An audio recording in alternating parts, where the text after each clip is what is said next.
Imagine that your mind or your brain is like your FYP, your TikTok FYP, or like your Instagram feed. Every post, every thought that comes up, okay, you just keep scrolling, scrolling, scrolling.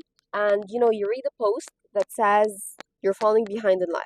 Do you stop everything to read it, that post, and you believe it to be true, or you just scroll past? That pause, that choice that you make to dwell in it and to think that it's true and then create realities out of it, will you make that choice, or rather will you just scroll past it and think to yourself, this is not true. I simply do not claim it as mine because it's simply not true.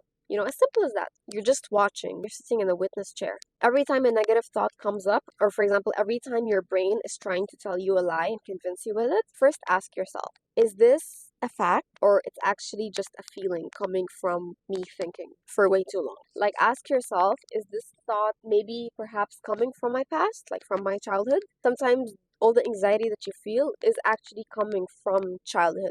If you fear a certain thing, your subconscious will be wired from childhood fearing this thing your entire life.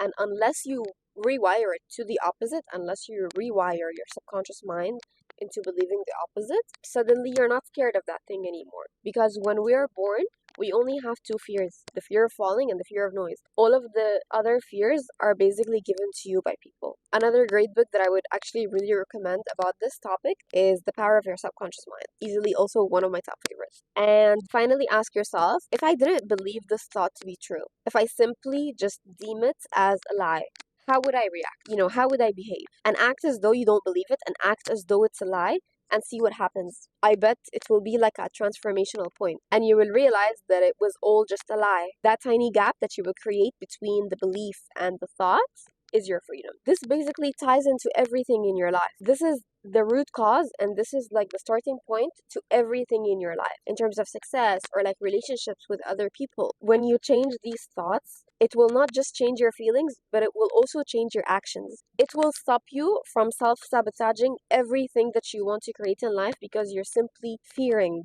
things, or you're holding yourself back because of you thinking that you don't deserve success or you don't deserve happiness. You'll stop holding yourself back and you'll stop avoiding challenges, and you'll stop playing it small because your belief shapes your behavior, which shapes your reality and then becomes proof of your belief.